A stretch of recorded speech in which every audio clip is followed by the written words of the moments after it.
Hello, मैं Prince Rana आप सबों को नमस्कार करता हूँ। पैराडॉक्स क्लासेस के ऑनलाइन प्लेटफॉर्म पे आप सबों का स्वागत है। मैं पिछले क्लासों के मुताबिक एक और क्लास लेके आया हूँ जो कि परसेंटेज की लास्ट क्लास है। आज हम परसेंटेज की लास्ट क्लास करने वाले हैं और इसमें कुछ कॉन्सेप्ट्स और कुछ क्वेश्चंस की चर्चा करने वाले हैं। जो लोग एसएससी हो, बैंक हो या रेलवे हो या किसी भी कॉम्पिटिटिव एग्जामिनेशन की प्रिपरेशन कर रहे हैं, उनके लिए ये क्लास बहुत बेनिफिशियल होगा। वो बखूबी इस क्लास को अटेंड कर सकते हैं और इन्जॉय कर सकते हैं। चलिए शुरू करते हैं। मेरा क्वेश्चन नंबर 51 जो कि आज की क्लास के क्वेश्चन नंबर फर्स्ट है। तो कह रहा है क्वेश्चन कि एक परीक्षा में 35% विद्यार्थी जो है गणित में पास हुए हैं। हम पिछली क्लास में आपको बता रखे थे, वेन डायग्राम के बारे में कुछ बताए थे और उसका कुछ क्वेश्चंस को डिस्कशन कराया था, ठीक ना। तो 35% गणित में विद्यार्थी क्या हुए हैं, पास हुए हैं। 45% अंग्रेजी में पास हुए हैं और 25% दोनों में फेल हुए हैं। देखिए यहाँ पे फेल की दे रखी है, दो जगह पास की दे रखी है और एक जगह किसकी दे रखी है, फेल की दे रखी है। तो हमने आपको बताया था कि जब भी वेन डायग्राम का क्वेश्चन लगाएंगे तो हमको सबसे पहले देखना है कि जो दोनों वैल्यूज़ दे रखी है, जो दोनों का मान दे रखा है वो किस में दे रखा है। तो हमको यहाँ देख पा रहे हैं कि जो दोनों का मान दे रखा है वो फेल में दे रखा है। इट मीन्स इस दोनों को हमको किस चीज़ में बदलना होगा, तो फेल में बदलना होगा। तो अगर हम चर्चा करें यहाँ सब्जेक्ट की, तो आप कहेंगे सर यहाँ पे जो सब्जेक्ट है पहला मैथ्स है और दूसरा क्या है, तो दूसरा इंग्लिश है। और तीसरा क्या है, तो आप कहेंगे सर तीसरा कोई सब्जेक्ट नहीं है, तीसरा बोथ है। क्लियर है। अब कह रहा है कि फेल और पास की बात करते हैं। तो एक तरफ अगर पास लेते हैं और एक तरफ अगर फेल लेते हैं, तो अगर पास की बात करें तो कितने प्रतिशत पास हो रहे हैं गणित में, तो आप कहेंगे सर 35% पास हो रहे हैं गणित में। और इंग्लिश में कितने परसेंट पास हो रहे हैं, तो 45% पास हो रहे हैं इंग्लिश में। जब 35% पास हो रहे हैं गणित में, जब 35% पास हो रहे हैं, तो फेल कितने हो रहे हैं, तो आप बता पाएंगे सर 65% फेल हो रहे हैं। और यहाँ पे 45% पास हो रहा है, मतलब कितना फेल हो रहा है, तो यहाँ पर 55% क्या हो रहा है, फेल हो रहा है। अब जब बोथ की बात करते हैं तो बोथ में क्या दे रखा है, बोथ में दे रखा है कि 25% क्या हो रहे हैं, दोनों में फेल हो रहे हैं। तो 25% जो है वो क्या है, दोनों में फेल कर दे। तो हम यहाँ से फेल का डायग्राम बना लेंगे, क्योंकि मेरी जो डाटा दे रखी है वो किसकी दे रखी है, तो वो फेल का डाटा दे रखा है। और यहाँ फेल का डाटा हमें पता चल गया कि फेल का डाटा कितना कितना है, तो 65, 55 और 25 दे रखा है। अब अगर हम आते हैं तो हमने देखा, यहाँ से हमने क्या देखा, तो हमने यही देखा कि जो मैथ्स में फेल हो रहे थे वो कितने हो रहे थे, तो आप बता पाएंगे सर 65% थे। और जो इंग्लिश में फेल हो रहे थे वो कितने थे, तो वो 55% के बराबर था। और जो बोथ में था वो कितना था, तो 25% के बराबर था। तो हम अगर इसका वेन डायग्राम बनाएं तो एक तो मैथ्स के लिए बनेगा, एक किसके लिए बनेगा, एक मैथ्स के लिए बनेगा और एक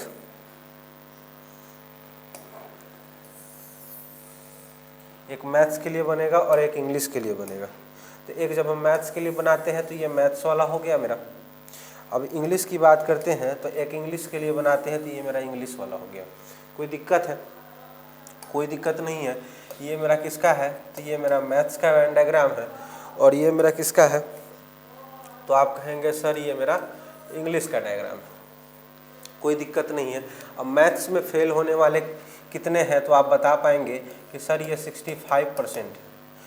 और इंग्लिश में फेल होने वाले कितने हैं, तो आप बता पाएंगे सर ये 55%। और बोथ की जब भी बात करेगा तो बोथ कितना परसेंट है, तो 25% के बराबर दे रखा है। बोथ कितना परसेंट के बराबर दे रखा है, तो बोथ 25% के बराबर दे रखा है। एक बात बताइए, जब बोथ 25% है, टोटल मैथ 65% फेल हो रहा है, मतलब केवल अगर मैथ्स में पूछा जाए कि ओनली मैथ्स में कितने फेल हो रहे हैं तो कितने हो जाएंगे, तो 65 माइनस 25 अगर करते हैं तो 65 माइनस अगर 25 करेंगे तो कितना हो जाएगा, तो आप बता पाएंगे कि सर यहाँ जो 40% होगा वो क्या होगा, केवल मैथ्स में फेल होने वाले छात्रों की संख्या होगी। उसी प्रकार अगर इंग्लिश की बात करते हैं तो इंग्लिश में 55% टोटल फेल हो रहे हैं और उसमें से 25% ऑलरेडी यहाँ बोथ में फेल हो चुका है। तो अगर केवल इंग्लिश में फेल की संख्या पूछे, केवल इंग्लिश में फेल होने वाले छात्रों की संख्या पूछी जाए तो 55 माइनस का 25 करेंगे, तो 55 माइनस का 25 करेंगे तो कितना आ जाएगा, तो आप बहुत अच्छे से समझ पा रहे होंगे और बता पा रहे होंगे कि ये 30% के बराबर हो जाएगा। और आपको पता है कि टोटल वैन कितने का होता है, तो आप हमको बता पाएंगे कि सर जो टोटल वैन होता है मेरा वो कितने का होता है। तो टोटल वैन जो होता है वो 100% का होता है। टोटल वैन कितने का होता है, तो 100% का होता है। यहाँ 40%, यहाँ 30%, तो यहाँ 40 और 30 कितना हो गया, 70 हो गया। 70 और प्लस का 25 कितना हो गया, तो 95 हो गया। 95% ये आपका कवर कर रहा है। तो बचा कितना, तो आप कहेंगे सर 5% बचा, और यही क्या है, पास होने वाले विद्यार्थियों की प्रतिशत है। यही पास होने वाले विद्यार्थियों की क्या है, तो प्रतिशत है। तो पास होने वाले विद्यार्थियों की प्रतिशत कितना पता चली, तो आप यहाँ से देख के बता पाएंगे कि ये 5% के बराबर है। अब हमसे क्वेश्चंस क्या पूछा गया है, क्वेश्चंस पे आते हैं, क्वेश्चंस की चर्चा करते हैं। तो क्वेश्चंस कह रहा है गणित में फेल होने वाले की संख्या क्या है। गणित में फेल होने वालों की संख्या क्या है, मतलब टोटल गणित में कितने फेल हो रहे हैं।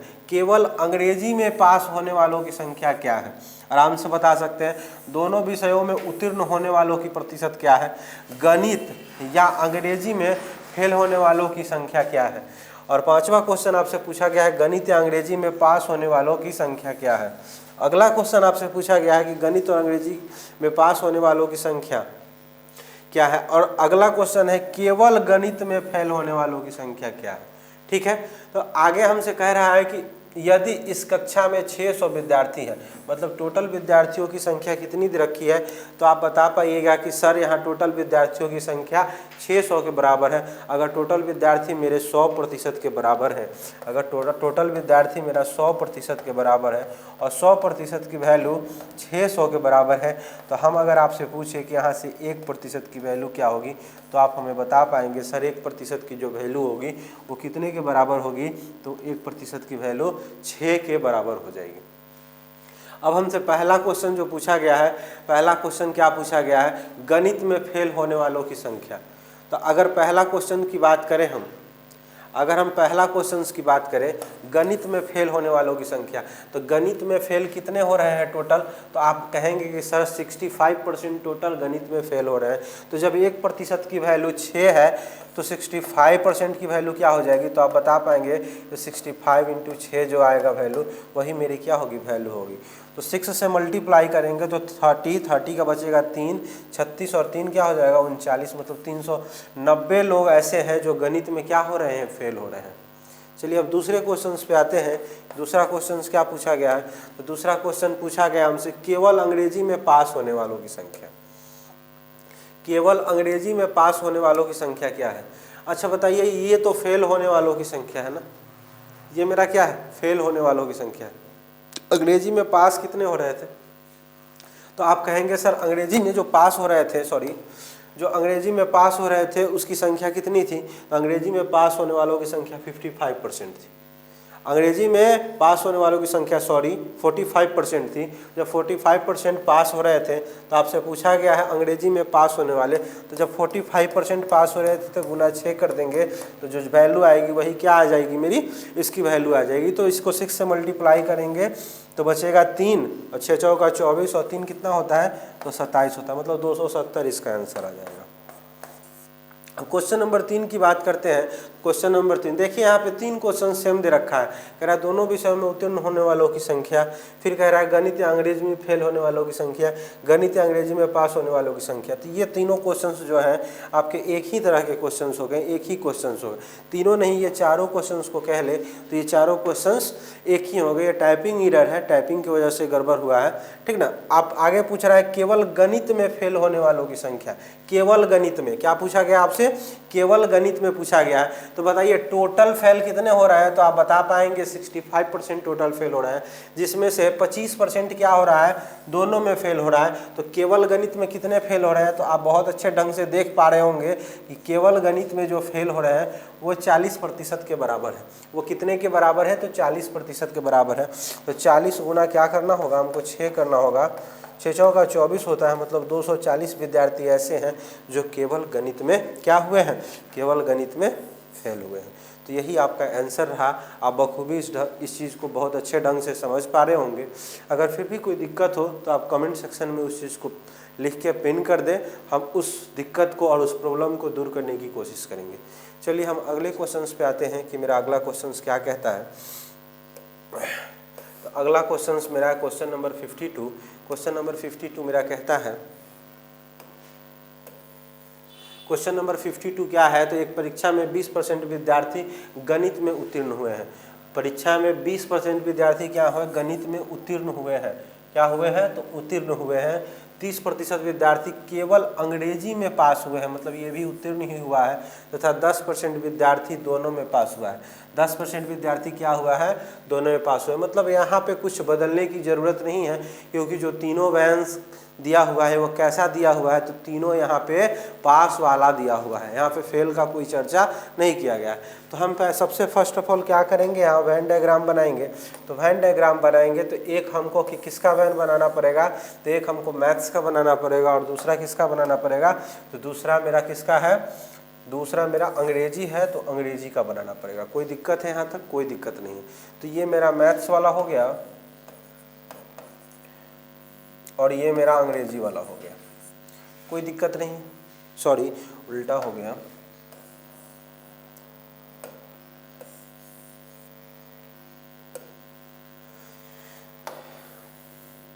ये मेरा मैथ्स है और ये मेरा क्या है, इंग्लिश। कोई दिक्कत नहीं। दोनों में पास कितने हो रहे हैं, 10% हो रहे हैं, तो यहाँ पे 10% लिख सकते हैं। तो आप कहेंगे यस सर लिख सकते हैं। अब मैथ्स में पास होने वाले, मैथ्स में उत्तीर्ण होने वालों की संख्या कितनी है, 20%। इसमें 10% यहीं पे है, मतलब 10% केवल क्या है, मैथ्स में पास होने वाले हैं। अब आपसे आगे कहा गया है कि 10% ऐसे विद्यार्थी हैं, 30% ऐसे विद्यार्थी हैं, 30% ऐसे विद्यार्थी हैं जो केवल अंग्रेजी में पास हो रहे हैं, केवल अंग्रेजी में। तो अच्छा आपसे हम पूछे हैं कि केवल अंग्रेजी वाला वैन कौन है, तो आप हमको बहुत अच्छे ढंग से बता पाइएगा कि सर ये जो वैन है ये क्या है, तो केवल अंग्रेजी वाला वैन है। ये जितना हम अभी शैडो कर रहे हैं, इसको घेर रहे हैं, ये मेरा कैसा है, तो आप बता पाएंगे कि सर ये जो पार्ट है ये केवल अंग्रेजी वाला है। और ये केवल अंग्रेजी वाला है कितना, तो यहाँ पे दे रखा है कि ये कितने प्रतिशत के बराबर है, तो ये 30% के बराबर है। आपको पता है कि टोटल वैन जो होता है वो कितने प्रतिशत का होता है, तो आप बता पाएंगे कि तो टोटल वैन जो होता है वो 100% के बराबर होता है। टोटल वैन कितने प्रतिशत के बराबर होता है, तो टोटल वैन मेरा 100% के बराबर होता है, जिसमें से 10% और 10% 20% और 30% 50% ये ऑक्यूपाई किए हुए, ये घेरे हुए है। तो बचा कितना, तो बचा आपसे कितना, तो बचा आपका 50%। और ये 50% किसका है, तो आप कहेंगे सर ये 50% जो आया है ये कैसे छात्र हैं, तो ये फेल होने वाले छात्रों की संख्या है।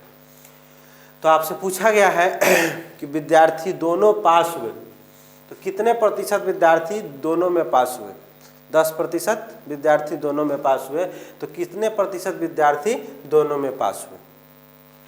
तो टोटल पास की संख्या क्या होगी, तो बताइए। एक मिनट, एक चीज़ यहाँ से आप देख पा रहे होंगे, जब 50% फेल हो गए तो बचे कितने, तो आप बता पाएंगे कि सर 100% टोटल होता है। 100% में अगर 50% फेल हो गया तो पास कितना होगा, तो 50% मेरा क्या होगा, तो 50% ही मेरा पास भी होगा। और यही मेरा आज का क्या है आंसर, इस क्वेश्चन का क्या है, यही मेरा आंसर। चलिए इस चीज़ को आप बहुत अच्छे ढंग से समझ गए होंगे। हम अगले क्वेश्चंस की ओर चलते हैं। अगला क्वेश्चंस क्या है, तो अगला क्वेश्चंस कह रहा है, अगला क्वेश्चन कह रहा है भिन्न के अंश में 200% की वृद्धि तथा हर में 350% की वृद्धि। भिन्न के अंश में 200% की वृद्धि तथा हर में 350% की वृद्धि करने पर नया भिन्न कितना हो जाता है, तो नया भिन्न जो हो जाता है 5/12 हो जाता है। कितना हो जाता है, 5/12 हो जाता है। तो वास्तविक भिन्न ज्ञात करिए। तो वास्तविक भिन्न मतलब मूल्य भिन्न को निकालना है।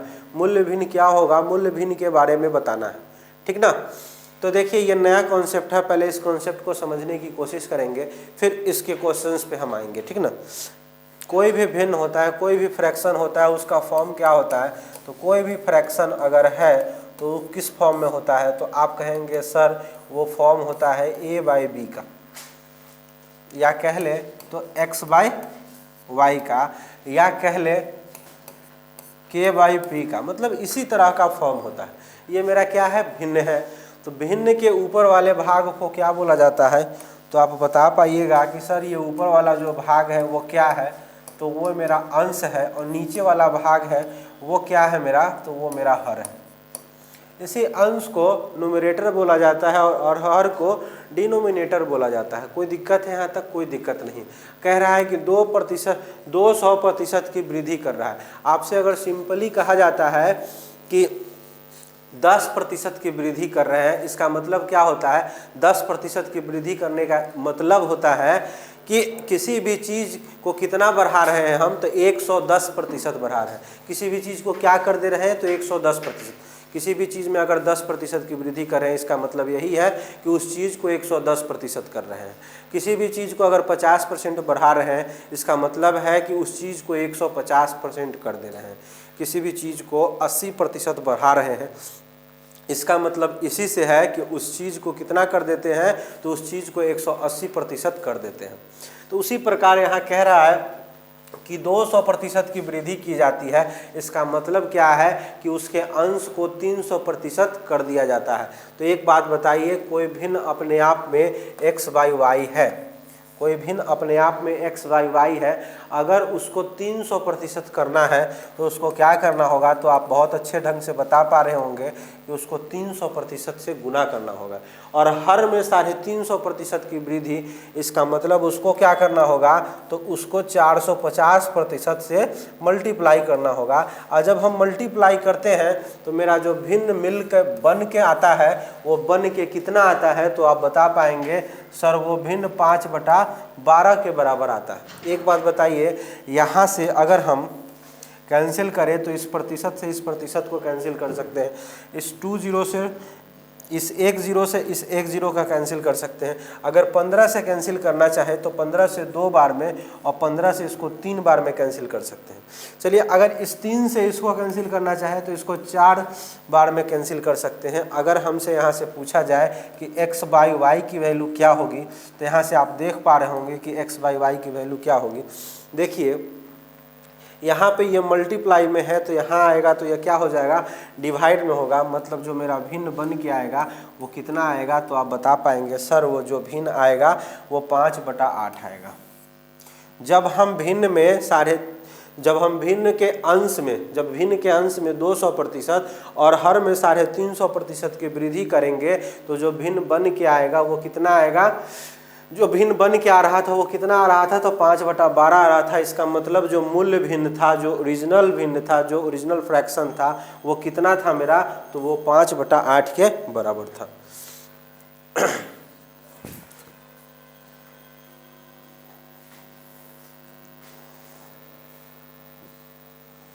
चलिए नेक्स्ट क्वेश्चन पे आते हैं। नेक्स्ट क्वेश्चन को देखते हैं कि क्वेश्चन नेक्स्ट क्या कहता है। नेक्स्ट क्वेश्चन भी आपका सेम है। कह रहा है कि भिन्न के अंश में 220% की वृद्धि और हर में 150% की वृद्धि करने पर नया भिन्न 4/5 प्राप्त होता है। मतलब ये नई वैल्यू है, ये मेरी पुरानी वैल्यू, ओरिजिनल वैल्यू नहीं है, ये मेरी नई वैल्यू है। जब ये चीज़ कर देते हैं तब ये मिलता है हमको, ठीक ना। तो वास्तविक भिन्न आपसे पूछा गया है कि वास्तविक भिन्न क्या होगा। तो सिंपली इस तरह के क्वेश्चंस को करने के लिए कुछ करने की ज़रूरत नहीं है। हमको पता है कि कोई भी भिन्न x/y के फॉर्म में होता है। अगर 220% की वृद्धि कर रहे हैं, इसका मतलब क्या है, तो आप कहेंगे सर इसका मतलब 330 है। और यहाँ पे 150% की वृद्धि कर रहे हैं, इसका मतलब क्या है, मतलब 250% कर दे रहे हैं। कोई दिक्कत है, यहाँ भी प्रतिशत है और यहाँ भी प्रतिशत है। बराबर जब कर देते हैं तो जो मेरा भिन्न आता है वो कितने के बराबर आता है, तो आप बता पाएंगे कि सर वो 4/5 के बराबर आता है। एक बात बताइए, ये प्रतिशत वैल्यू से इस प्रतिशत वैल्यू को कैंसिल कर सकते हैं, इस 10 से इस 10 को कैंसिल कर सकते हैं। अगर हम यहाँ से x/y की वैल्यू निकालें तो क्या आ जाएगा, तो 4/5 multiply 25 divided by 33।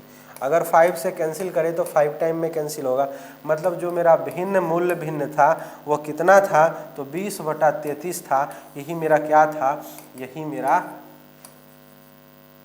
Original fraction, यही मेरा क्या था, ओरिजिनल फ्रैक्शन था। कोई दिक्कत नहीं है, यहाँ तक सब कोई अच्छे ढंग से समझ रहे हैं। हम नेक्स्ट क्वेश्चन की ओर चलते हैं। नेक्स्ट क्वेश्चन मेरा क्या कहता है, क्वेश्चन नंबर 55 की अगर बात करें, क्वेश्चन नंबर 55 मेरे प्यारे बच्चों क्या कहता है, तो क्वेश्चन नंबर 55 मेरा कहता है कि भिन्न के अंश में 200% की वृद्धि तथा हर में 400% की वृद्धि करने पर नया भिन्न 21/20 प्राप्त होता है। मतलब अगर ये चेंजिंग करते हैं तब इतना प्राप्त होता है। तो आपसे पूछा गया है कि ओरिजिनली वो भिन्न कितना था, तो क्वेश्चन सेम है, आप आराम से कर रहे होंगे इस चीज़ को। देखिए 200% की वृद्धि उसके अंश में कर रहा है, मतलब न्यूमरेटर में कर रहा है, मतलब उसको कितना 100% कर दे रहा है, तो उसको 300% कर दे रहा है। 400% उसके हर में वृद्धि कर रहा है, मतलब उसके हर को कितना 100% कर दे रहा है, तो 500% कर देने पर भिन्न उसको क्या मिलता है, तो 21/20 मिलता है। तो आपसे पूछा गया है कि ओरिजिनली भिन्न क्या है, मतलब आपसे पूछी गई है कि x/y की वैल्यू क्या है। आपसे क्या पूछा गया है, x/y की वैल्यू क्या है। तो एक बात बताइए, प्रतिशत से प्रतिशत कैंसिल, 20 से 20 कैंसिल। अगर x/y की वैल्यू की बात करें, x/y की वैल्यू की बात करें तो क्या हो जाएगा, तो इस 5 से, अगर इस 5 से कैंसिल करेंगे तो ये 4 टाइम में, और इस 3 से कैंसिल करेंगे तो ये 7 टाइम में। मतलब जो x/y की वैल्यू आएगी वो कितनी आएगी, तो 7/4 आएगी। और यही आपका इस क्वेश्चन का क्या होगा, आंसर होगा। अब बहुत अच्छे ढंग से समझ पा रहे होंगे चीज़ों को, जल्दी से फटाफट इस चीज़ को नोट करते जाइए और हम आगे बढ़ते हैं क्वेश्चन नंबर 56 पर। क्वेश्चन नंबर 56 मेरा क्या कहता है, तो क्वेश्चन नंबर 56 पे आते हैं। क्वेश्चन नंबर 56 कहता है कि अंश में 300% की वृद्धि और हर में 100% की वृद्धि करने पर वो भिन्न क्या हो जाता है, तो वो भिन्न 30/19 के बराबर हो जाता है। तो वास्तविक भिन्न बताना है कि उसका ओरिजिनल भिन्न क्या था, ओरिजिनल भिन्न के बारे में बताना है। एक बात बताइए, अगर भिन्न मेरा x/y है, अगर 300% का वृद्धि वो अंश में कर रहा है, किस चीज़ में कर रहा है, अंश में कर रहा है, मतलब उसको कितना प्रतिशत कर दे रहा है, तो आप बताएंगे कि सर वो 400% कर दे रहा है। अगर 100% की वृद्धि वो हर में कर रहा है, इसका मतलब क्या है कि वो हर को कितना प्रतिशत कर दे रहा है, तो वो 200% कर देता है। तब वो भिन्न कितना प्राप्त करता है, तो आप कहेंगे सर वो 30/19 प्राप्त करता है। तब वो कितना प्राप्त करता है, तो 30/19 प्राप्त करता है। तो आपसे पूछा गया है कि x/y की वैल्यू क्या होगी। एक बात बताइए, ये 20 से 20 कैंसल, ये प्रतिशत से प्रतिशत कैंसल, ये 2 से ये 2 टाइम्स में कैंसल, इस 2 से इसको 15 टाइम में कैंसल, मतलब मेरी जो भिन्न बन के आएगी वो कितनी आएगी, तो 15/19 आएगी। और यही मेरा क्या होगा, इस क्वेश्चन का प्यारा सा आंसर होगा। यही मेरा क्या होगा, इस क्वेश्चन का प्यारा सा आंसर होगा। जैसे आप लोग प्यारे से बच्चे हैं, उसी तरह से ये प्यारा सा आंसर है, ठीक है ना। आप लोग बखूबी इस चीज़ को बहुत अच्छे ढंग से समझ पा रहे होंगे, बहुत अच्छे ढंग से कर भी रहे होंगे, और मेरी हर क्लास को आप कर रहे होंगे।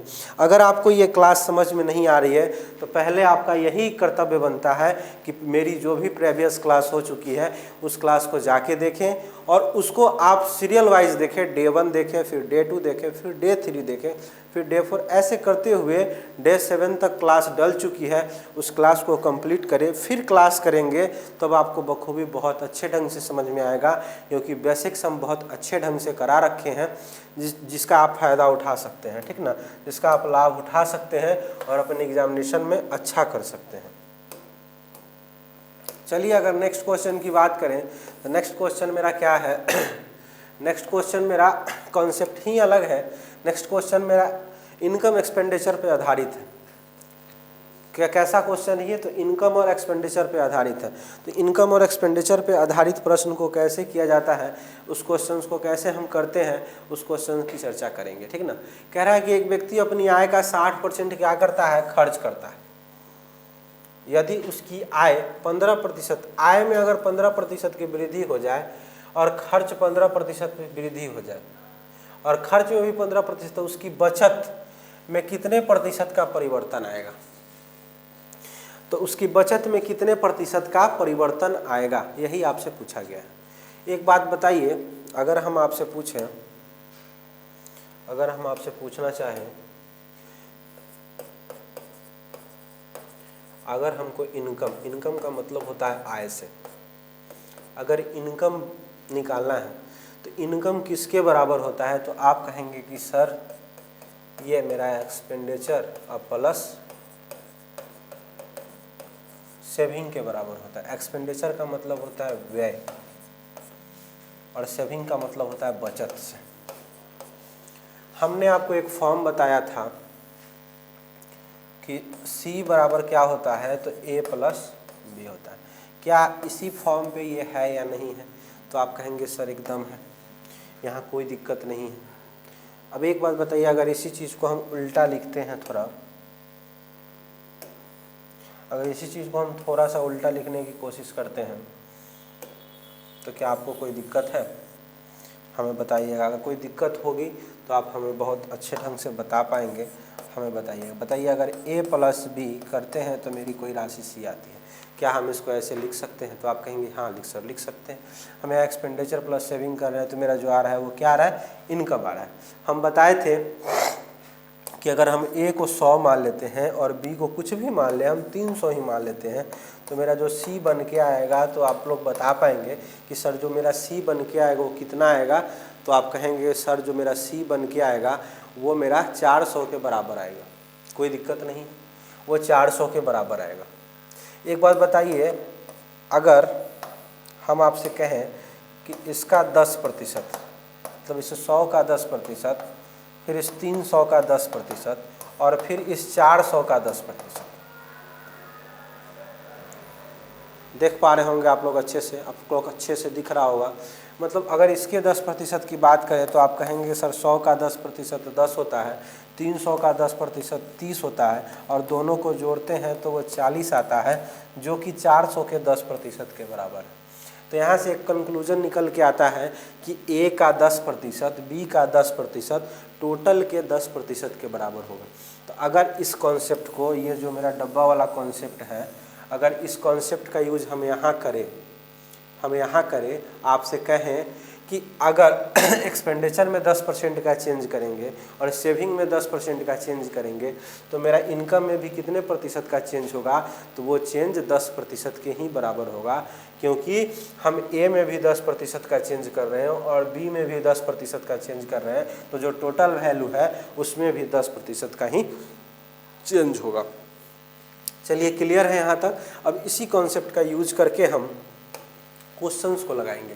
अब यहाँ पे क्या कह रहा है कि एक व्यक्ति अपने आय का 60%, उसका जो इनकम है उसका 60% खर्च करता है। वो 60% क्या करता है? खर्च करता है। मतलब ये 60% उसका क्या दे रखा है? तो आप कहेंगे कि सर ये उसका क्या दे रखा है? तो ये उसका एक्सपेंडिचर दे रखा है। ये उसका क्या दे रखा है? तो ये उसका एक्सपेंडिचर दे रखा है। अच्छा, एक बात बताइए, 60% की अगर वैल्यू हम आपसे पूछें तो आप क्या बता पाएंगे? सर तो आप बता पाएंगे कि 20% की वैल्यू 1/5 होती है, तो 60% की वैल्यू कितनी होगी? तो 60% की वैल्यू 3/5 होगी। अब अच्छा, एक बात बताइए, 60% में कह रहा है तो नीचे वाली वैल्यू क्या हो जाएगी? तो आप बहुत अच्छे ढंग से बता पाएंगे कि सर नीचे वाली वैल्यू जो होगी वो मेरा क्या होगा? तो वो मेरा इनकम होगा। और ऊपर वाली वैल्यू क्या होगी? तो हमको दे रखा है कि 60% खर्च कर रहा है, इसका मतलब है कि ऊपर वाली वैल्यू क्या होगी? तो ऊपर वाली वैल्यू मेरी एक्सपेंडिचर होगी।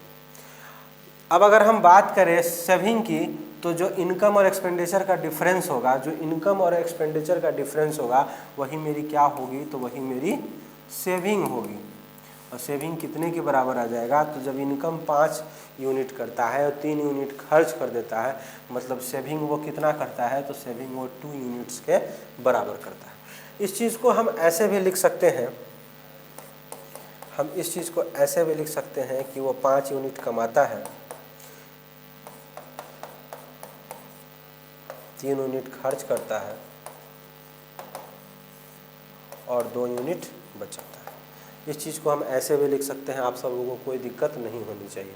अब यहाँ पे क्या कह रहा है, यहाँ पे जो क्वेश्चंस कह रहा है कि उसकी आय में 15% की वृद्धि हो जाए और उसके खर्च में 15% की वृद्धि हो जाए। एक बात बताइए, हमने अभी आपको बताया कि अगर ए में 10% का वृद्धि हो, बी में 10% का वृद्धि हो, तो टोटल में भी 10% का ही वृद्धि होगा।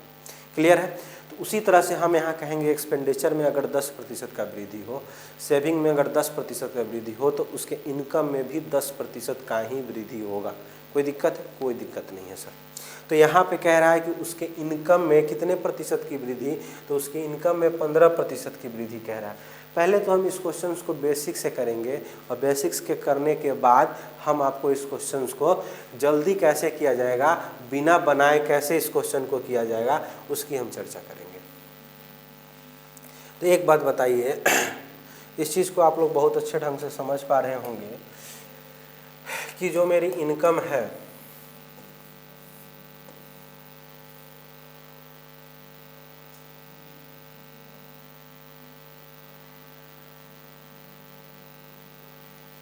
जो मेरी इनकम है वो किसके किसके योग के बराबर है, तो आप कहेंगे सर मेरी एक्सपेंडिचर और सेविंग के बराबर है। हम अगर आपसे पूछें कि उसकी इनकम कितनी है, तो आप कहेंगे उसकी इनकम 5 यूनिट है, एक्सपेंड कितना कर रहा है, तो 3 यूनिट कर रहा है, और बचा कितना रहा है, तो 2 यूनिट बचा रहा है। अच्छा एक बात बताइए, हम इसको ऐसे कह सकते हैं कि अगर वो 500 इनकम करेगा तो वो खर्च कितना करेगा, 300, और बचाएगा कितना, फिर 200। हम यहाँ अगर एक जीरो और दें तो 5000 जब कमाएगा तो वो 3000 खर्च करेगा और 2000 बचाएगा। आपसे क्या कहा जा रहा है, आपसे कहा जा रहा है कि उसके इनकम में 15% की वृद्धि की जा रही है। उसके इनकम में 15% की वृद्धि की जा रही है। देखिए कह रहा है कि उसके आय में 15% की वृद्धि तथा खर्च में भी 15% की वृद्धि। आय और खर्च दोनों में 15% की वृद्धि कर रहा है। तो ये तो मेरा आय हो गया और ये उसका खर्च हो गया। यहाँ पे भी वो 15% की क्या कर रहा है, वृद्धि कर रहा है। एक बात बताइए, जब 100 का 15%, 15 तो 500 का 15% कितना होगा, तो आप बता पाएंगे कि सर वो 75 के बराबर होगा। अब एक बात बताइए आप, 300 का 15% क्या होगा, तो आप बता पाएंगे कि सर 300 का 15% 45 के बराबर होगा। तो भाई 75 हमको पूरा करना है, 75 हमको पूरा करना है, तो हम इसमें कितना वृद्धि करेंगे, हम 75 हमको पूरा करना है, यहाँ पे 45 ऑलरेडी आ चुका है, मतलब हमको यहाँ इसको कितना करना होगा, तो इसको 30 की वृद्धि करना होगा। इसमें कितने की वृद्धि करनी होगी, तो इसमें 30 की वृद्धि करनी होगी। अगर 200 में हम 30 की वृद्धि कर रहे हैं, 200 में अगर हम 30 की वृद्धि कर रहे हैं, इट मीन्स हम कितने प्रतिशत की वृद्धि कर रहे हैं, तो 15% की वृद्धि कर रहे हैं। यहाँ से एक चीज़ हमको समझने को मिलता है, यहाँ से हम एक चीज़ समझ पा रहे हैं कि जो मेरी परसेंटेज की न्यूमेरिकल वैल्यू है, जो परसेंटेज का न्यूमेरिकल वैल्यू है वो क्या है आपस में, वो आपस में सेम है, लेकिन जो उसकी एक्चुअल वैल्यू है वो क्या है मेरा, तो वो डिफरेंट है। तो परसेंटेज की न्यूमेरिकल वैल्यू हमेशा सेम होती है, लेकिन उसका जो मान होता है, एक्चुअल मान होता है, वो क्या होता है, उसकी वैल्यूज़ अलग अलग होती है। कोई दिक्कत है? कोई दिक्कत नहीं है, आप अच्छे ढंग से समझ पा रहे होंगे। तो हमने आपको यही ना बताया था कि यहाँ पे एक्सपेंडिचर का 15%, सेविंग का 15%, तो क्या हो जाएगा, वो इनकम के भी 15% के बराबर हो जाएगा। लेकिन क्वेश्चन आपसे उल्टा पूछा था, बोला था कि इनकम में 15% की वृद्धि कर रहा है और एक्सपेंडिचर में 15% की वृद्धि कर रहा है, तो आपको समझ जाना चाहिए था कि वो सेविंग में भी कितने प्रतिशत की वृद्धि करेगा, तो वो सेविंग में भी 15% की वृद्धि करेगा। मतलब इसका मतलब है कि इस तरह के क्वेश्चंस को हमको बनाने की कोई ज़रूरत नहीं है। अगर प्रतिशत सेम दिया रहे तो हमको करने की कोई ज़रूरत नहीं है, हम सीधा उसका आंसर दे के आ सकते हैं, कोई दिक्कत नहीं है। चलिए अब हम नेक्स्ट आते हैं। तो इसका आंसर क्या आ जाएगा, तो उसकी बचत में कितने प्रतिशत की वृद्धि होगी, तो उसके बचत में 15% की वृद्धि होगी। और इस सवाल का खूबसूरत सा आंसर यही हो जाएगा। कोई दिक्कत है? कोई दिक्कत नहीं। अब नेक्स्ट क्वेश्चन की बात करें तो क्वेश्चन नंबर 58। क्वेश्चन नंबर 58 क्या कहता है? क्वेश्चन नंबर 58 सेम क्वेश्चन है। क्वेश्चंस को पहले पढ़ेंगे, उसके बाद क्वेश्चन को समझने की कोशिश करेंगे। कह रहा है कि एक व्यक्ति अपने आय का 75% खर्च करता है। यदि उसकी आय में 20% की वृद्धि तथा खर्च में 10% कर लीजिएगा, खर्च में 10% की वृद्धि की जाए तो खर्च में कितने प्रतिशत का परिवर्तन आएगा। सॉरी, यहाँ पे थोड़ा सा उल्टा क्वेश्चंस कर दिया गया है। यहाँ पे खर्च के जगह यहाँ बचत कर लीजिएगा या यहाँ बचत कर लीजिएगा, तो हम यहीं बचत कर लेते हैं इसको, कोई दिक्कत नहीं है। मैंने बचत में 10% की वृद्धि की जाए तो उसके खर्च में कितने प्रतिशत का परिवर्तन आएगा। क्वेश्चन आपसे इतना ही पूछा गया है, ठीक है ना। तो देखिए यहाँ पे प्रतिशत वैल्यू जो है वो समान नहीं है। एक जगह 20% का इंक्रीमेंट है तो एक जगह 10% का इंक्रीमेंट है। तो जब प्रतिशत वैल्यू समान न रहे तो हमें निकालना पड़ेगा। लेकिन जब भी प्रतिशत वैल्यू अगर समान दिया रहे, बराबर दिया रहे, तो हम सीधा उसका आंसर दे सकते हैं। जब यहाँ भी 10% रहे और यहाँ भी 10% रहता तो हम सीधा बिना बनाए इसका आंसर 10% दे सकते थे, कोई दिक्कत नहीं थी। चलिए 75% ये खर्च करता है। क्या करता है? 75% ये खर्च करता है, मतलब इसका खर्च दे रखा है कि ये 75% खर्च कर रहा है। 75% की फ्रैक्शनल वैल्यू आप लोग को पता होगी। 75% की फ्रैक्शनल वैल्यू क्या होती है, तो 3/4 होती है। तो 4 यहाँ से क्या हो गया, इनकम हो गया, और 3 यहाँ से क्या हो गया, तो इसका एक्सपेंडिचर हो गया। और इसका जो डिफरेंस आएगा वो मेरे सेविंग के बराबर होगा, और सेविंग कितना हुआ, तो वो 1 यूनिट के बराबर हो गया, कोई दिक्कत नहीं है। चलिए अब हम यहाँ से लिखते हैं, इनकम बराबर क्या होता है, तो आप बताएंगे सर एक्सपेंडिचर प्लस का सेविंग होता है, कोई दिक्कत नहीं है। एक्सपेंडिचर मेरा कितना है, तो आप कहेंगे सर 4 यूनिट है, तो एक्सपेंडिचर 4 यूनिट हो गया। इनकम कितना है, तो इनकम मेरा 4 यूनिट है, तो यहाँ 4 यूनिट हो गया। एक्सपेंडिचर की जब बात करेगा तो एक्सपेंडिचर कितना है, तो 3 यूनिट है, तो 3 यूनिट हो गया। प्लस का साइन है तो प्लस का साइन, और सेविंग कितना दे रखा है, 1 यूनिट दे रखा है, तो यहाँ से 1 यूनिट हो जाएगा, कोई दिक्कत है। अब हम अगर इनकम को 400 करेंगे तो खर्च कितना करेंगे, तो आप कहेंगे सर 300, और सेविंग कितना करेंगे, तो फिर 100 करेंगे। ऐसा क्यों करते हैं, आप कहेंगे सर बार बार आप डबल जीरो क्यों लगा रहे हैं, तो हम इसलिए लगा रहे हैं कि मेरी जो कैलकुलेशन हो वो क्या हो जाए, आसान हो जाए। मेरा पर्पस बस क्वेश्चंस को लगाना नहीं होता है, क्वेश्चंस को जल्दी और सही लगाना होता है, ठीक है ना।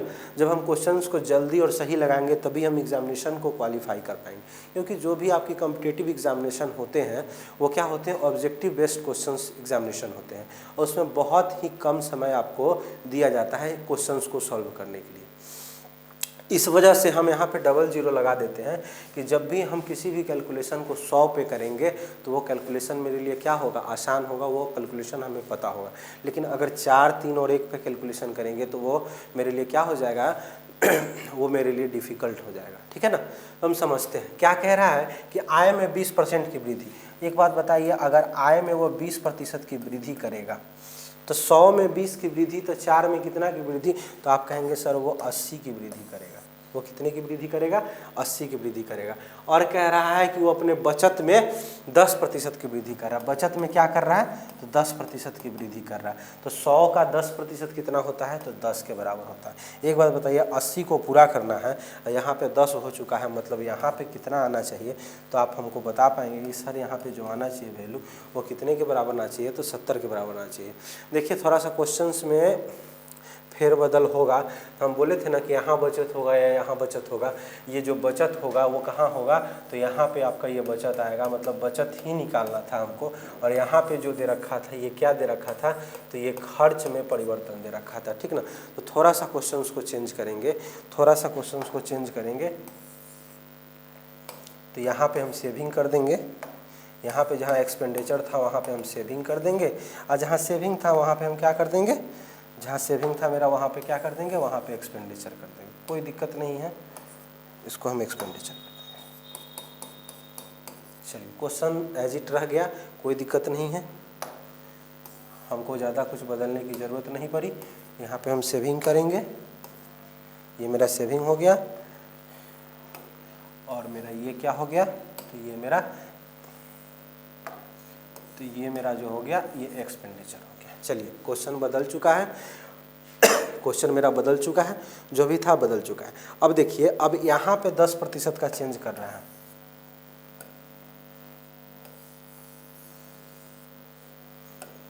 यहाँ पे 10% का चेंज कर रहा है। क्या चीज़ में? तो सेविंग में 10% का बदलाव कर रहा है। वो सेविंग में क्या कर रहा है? 10% का बदलाव कर रहा है। यहाँ पे खर्च है ना, तो खर्च में 10% का बदलाव कर रहा है। सॉरी, एक बार सब गड़बड़ होता है तो सब गड़बड़ हो जाता है, थोड़ा सा माफ़ करिएगा आप लोग।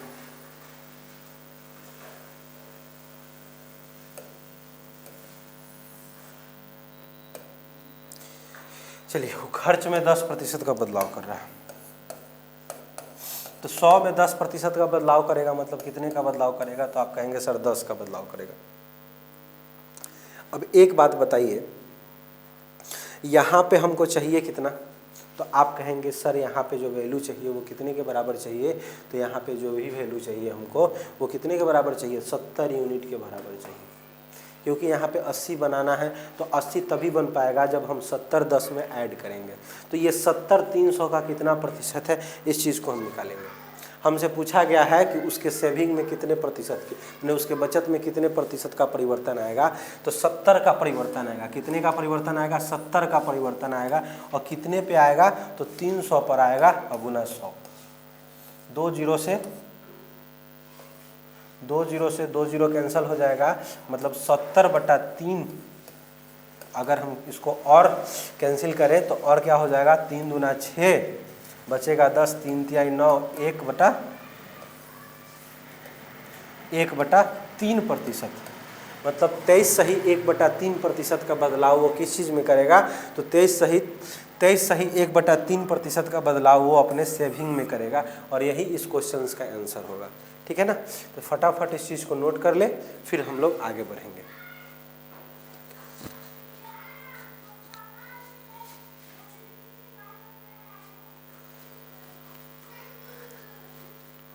चलिए हम अगले क्वेश्चंस पे चलते हैं। अगला क्वेश्चंस क्या कहता है? अगला क्वेश्चन मेरा क्वेश्चन नंबर 59, जो कि इस क्लास का लास्ट क्वेश्चन है। और इसी के साथ आपका परसेंटेज जो टॉपिक है ख़त्म हो जाएगा। ठीक ना? इसी के साथ ये परसेंटेज टॉपिक आपका ख़त्म हो जाएगा। फिर मैं अगले चैप्टर्स को लेके आऊँगा। जो अगला चैप्टर्स आपका होगा वो प्रॉफिट एंड लॉस होगा। और उस चीज़ को हम बखूबी बहुत अच्छे ढंग से, जैसे हम परसेंटेज को डिस्क्राइब किए हैं उसी तरीके से हम प्रॉफिट एंड लॉस को भी डिस्क्राइब कर रहे होंगे। अगर आपको मेरा क्लास अच्छा लग रहा है तो लाइक करें, शेयर करें और बेल का आइकन दबाएं, जिससे मेरी क्लास की हर नोटिफिकेशन आप तक सबसे पहले पहुंचे। ठीक है ना? तो चलिए हम इस क्वेश्चन को करते हैं। कह रहा है कि एक व्यक्ति 8550 रुपये में 5700 रुपये खर्च करता है। यदि उसकी आय 19% वृद्धि हो जाए, उसकी आय में 19% की वृद्धि हो जाए तथा खर्च 13% की वृद्धि हो जाए, तो उसकी बचत कितने प्रतिशत परिवर्तन है? मैंने उसकी बचत में कितने प्रतिशत का परिवर्तन आएगा? कोई दिक्कत नहीं। चलिए, यहाँ पे जो वैल्यू दे रखी है, अगर इस वैल्यू पे हम क्वेश्चंस को बनाने जाएं तो हमें बहुत टाइम लग जाएगा, हम क्वेश्चंस को नहीं कर पाएंगे। तो सबसे पहले हमको क्या करना होगा? इसका रेशियो लेना होगा। तो हमको क्या दिया गया है? आय दिया गया है, मतलब मेरा इनकम दिया गया है। और क्या दिया गया है? तो मेरा खर्च दिया गया है, मतलब मेरा एक्सपेंडिचर दिया गया है। तो मेरा इनकम कितना दिया गया है? तो मेरा इनकम दिया गया है 8550 रुपया। और मेरा एक्सपेंडिचर कितना दिया गया है? तो 5700 रुपया। कोई दिक्कत नहीं। चलिए, अगर हम इसको काटने की कोशिश करते हैं तो 1 जीरो से 1 जीरो कैंसिल हो जाएगा। 5 5 10 8 18 कट रहा है, 7 5 12, मतलब 3 से कैंसिल हो रहा है। तो अगर 3 से कैंसिल करें तो 3 से एक बार में 3 बचेगा, 3 9 27 और 1 जीरो। कोई दिक्कत नहीं। चलिए, 3 दूना 6 बचेगा, 2 25, 3 छक 24 बचेगा, 3 बचे 15। कोई दिक्कत नहीं है। अब ये कट रहा है कि नहीं? तो 9 1 10 हो जा रहा है, 190 आ रहा है, मतलब 5 से अभी भी कट रहा है। तो 5 से 5 तिया 15 बचेगा कितना? 5 तिया 15 के बाद बचेगा 40, 5 8 40। अगर अब इसको कैंसिल करने की कोशिश करते हैं तो 5 से 5 25 और 5 तिया 15, मतलब 53 आ रहा है। कोई दिक्कत नहीं है। अब क्या कैंसिल हो रहा है? ये अब क्या ये कैंसिल हो रहा है? अब ये कैंसिल नहीं हो रहा है। आपसे अगर पूछा जाएगा कि क्या अभी कैंसिल हो रहा है, तो आप कहेंगे सर ये नहीं कैंसिल हो रहा है, ये 5 3 8 है, ये 8 3 11 है, कैंसिल नहीं हो रहा है। अब किसी चीज़ से कैंसिल नहीं हुआ, तो हमको पता चला कि यहाँ से जो मेरा इनकम है वो कितना यूनिट है, तो 53 यूनिट के बराबर है। मेरा जो एक्सपेंडिचर है वो कितना है, 38 यूनिट के बराबर है। तो मेरा जो सेविंग होगा वो इसके डिफरेंस के बराबर होगा, तो सेविंग इसका डिफरेंस कितना है, तो 53 में से अगर 38 आप घटा रहे होंगे तो देख लीजिएगा, यहाँ पे आप लोगों को अगर घटाने नहीं आता होगा तो देख ले, यहाँ पे 13 में से अगर 8 जाएगा, 13 में से 8 जाएगा तो कितना हो जाएगा, 5 हो जाएगा। मतलब मेरा कितना यूनिट बच रहा है, तो आप कहेंगे सर यहाँ पे 15 यूनिट बच रहा है, और यही 15 यूनिट मेरा क्या है, तो यही 15 यूनिट मेरा सेविंग, यही 15 यूनिट क्या है मेरा, तो सेविंग है। कोई दिक्कत है, कोई दिक्कत नहीं है, आप लोगों को समझ रहे हैं आप लोग बहुत अच्छे ढंग से। तो हमको समझ में आ गया कि उसका इनकम 53 यूनिट है, उसका एक्सपेंडिचर 38 यूनिट है, और 15 यूनिट उसकी क्या है, सेविंग। यहाँ तक किसी को कोई दिक्कत नहीं है। अब हमको क्या करना है, अब हमको जो करना है वो क्या करना है, उस चीज़ को थोड़ा सा समझते हैं। तो हम जैसे बनाते थे क्वेश्चन को, इनकम बराबर क्या लिखते थे, तो आप कहेंगे सर एक्सपेंडिचर लिखते थे, आप प्लस की सेविंग लिखते थे, जो कि मेरा यहाँ पर मेरा इनकम कितना है, तो 53 यूनिट है, एक्सपेंडिचर क्या है, तो 38 यूनिट है, और सेविंग कितनी है, तो 15 यूनिट है। अब एक बात बताइए, अगर इसका कैलकुलेशन हमको आसान करना है तो क्या हम यहाँ 2 जीरो, यहाँ 2 जीरो और यहाँ 2 जीरो लगा सकते हैं, तो आप कहेंगे सर एकदम लगा सकते हैं, कोई दिक्कत वाली बात नहीं। अभी भी सबका रेशियो क्या है, आपस में बराबर है, तो हम आराम से लगा सकते हैं। अब क्वेश्चंस क्या कह रहा है, क्वेश्चंस पे अगर आते हैं तो क्वेश्चन कह रहा है कि 19 आय में 19% की वृद्धि कर रहा है। आय में कितने प्रतिशत की वृद्धि कर रहा है, तो 19% की वृद्धि कर रहा है। ये 19% का इंक्रीमेंट है। और क्या कर रहा है, तो आप कहेंगे सर 13% की वृद्धि वो खर्च में कर रहा है। 13% की वृद्धि वो किस चीज़ में कर रहा है, तो खर्च में कर रहा है। तो यहाँ पे वो 13% की वृद्धि कर रहा है खर्च में।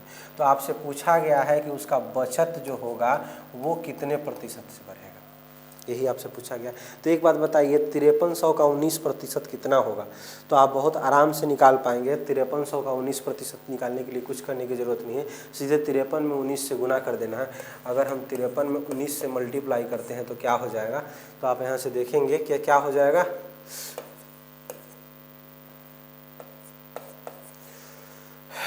और यहाँ पे 53 हो जाएगा। 7 7 3 10 बचा 1 मतलब 10,7 इतनी वैल्यू आ जाएगी। अगर आपसे कहा जाएगा कि 3800 का 13% निकाले, तो 3800 का 13% निकालने के लिए क्या करना होगा, तो आप कहेंगे सर सिंपली हमको 38 में 13 से गुना करना होगा। तो 38 में जब हम 13 से गुना करेंगे तो कितना आ जाएगा,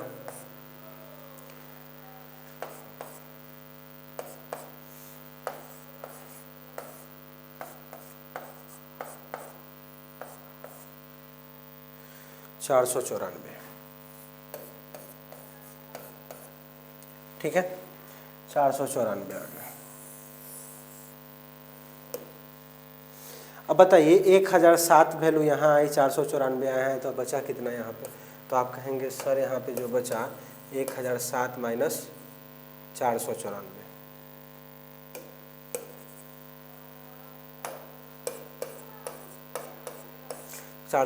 करेंगे तो कितना हो जाएगा, तो ये 3 आ जाएगा, 9 में से 9 गया 0, 9 में से 4 गया 5, 503 आ जाएगा। तो यहाँ जो वैल्यू हम लिखेंगे वो कितना लिखेंगे, तो 503 लिखेंगे। और हमको पता करना है कि ये 503 15 का कितना प्रतिशत है। हमको क्या पता करना है कि ये जो 503 है, ये जो 503 है मेरा, ये 1500 का कितना प्रतिशत है। हमको क्या करना होगा, तो 503 बटा 1500 गुना का, क्लियर। 2 जीरो से 2 जीरो कैंसिल करेंगे देखिए 5 और 3 8, 3 से तो नहीं कट रहा है। अगर 15 से कैंसिल करने की कोशिश करें तो 15 से भी नहीं कटेगा, ना 3 से कट रहा है ना 5 से कट रहा है, तो 15 से कैंसिल होगा नहीं। तो सिंपली हम इसको कैसे लिख देंगे, तो 503 अब बटा 15 लिख देंगे। अगर और सिंप्लीफाई करने की कोशिश करेंगे तो 15 तिया 45 होता है, 15 तिया क्या होता है, 45 होता है, बचिएगा 5, 15 तिया 45 फिर लगाएंगे तो फिर कितना बचेगा, 8 बचेगा, 8 बटा 15 प्रतिशत क्या आ जाएगा, इसका आंसर आ जाएगा। तो ये खूबसूरत सा सवाल का खूबसूरत सा आंसर है जो कि आप लोग बहुत अच्छे ढंग से समझ गए होंगे। तो हम आज के लिए इतना ही रहने देते हैं और पैराडॉक्स क्लासेस के ऑनलाइन प्लेटफॉर्म को आपका इसी तरह से हम स्वागत करते रहेंगे। तब तक हंसते रहिए, मुस्कुराते रहिए और अपने पढ़ाई को एंजॉय करें। अगर मेरी क्लास आपको अच्छी लग रही हो तो लाइक करें, शेयर करें, सब्सक्राइब करें और बेल आइकन को दबाएं, जिससे आपको मेरी क्लास की हर नोटिफिकेशन आप तक पहुंचता रहे। और कोई भी डाउट हो तो उसको कमेंट सेक्शन में ज़रूर पिन करें। तब तक के लिए टेक केयर, बाय बाय।